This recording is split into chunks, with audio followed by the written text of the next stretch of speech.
بسم اللہ الرحمن الرحیم۔ گروب ایک یوٹیوب اسلامک چینل کی جانب سے اپنے ناظرین کو السلام علیکم ورحمۃ اللہ وبرکاتہ۔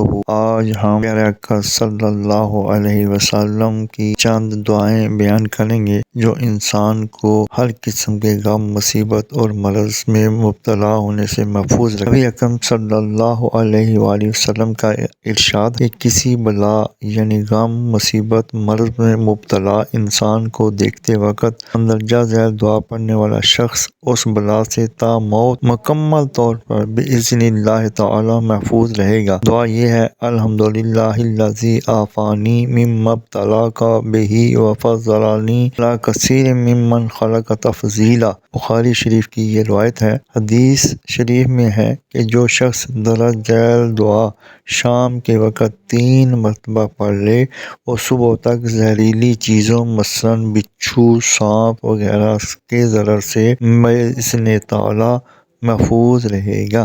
اسی طرح نئی منزل، مقام، شہر، ملک میں داخل ہوتے وقت مندرجہ ذیل دعا پڑھنے والا اس منزل سے نکلنے اور رخصت ہونے تک وہاں ہر قسم کی آفات و ضرر سے محفوظ رہے گا۔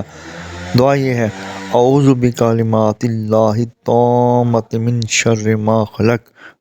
بخاری شریف کی یہ روایت ہے۔ تیسری حدیث پیارے آقا صلی اللہ علیہ وسلم کی اس طرح ہے۔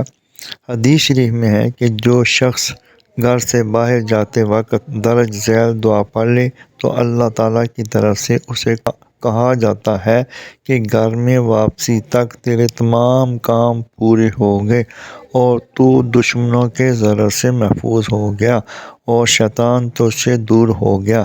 دعا یہ ہے: بسم اللہ توکلت علی اللہ لا حول ولا قوۃ الا باللہ۔ جزاکم اللہ احسن الجزاء۔ اللہ تعالیٰ عمل اور سمجھنے کی توفیق عطا فرمائے، آمین یا رب العالمین۔ مزید جاننے کے لیے چینل کو سبسکرائب اور لائک کریں، ویڈیو کو آخر تک سنیں تاکہ نئی آنے والی ویڈیو کا نوٹیفیکیشن آپ کو مل سکے۔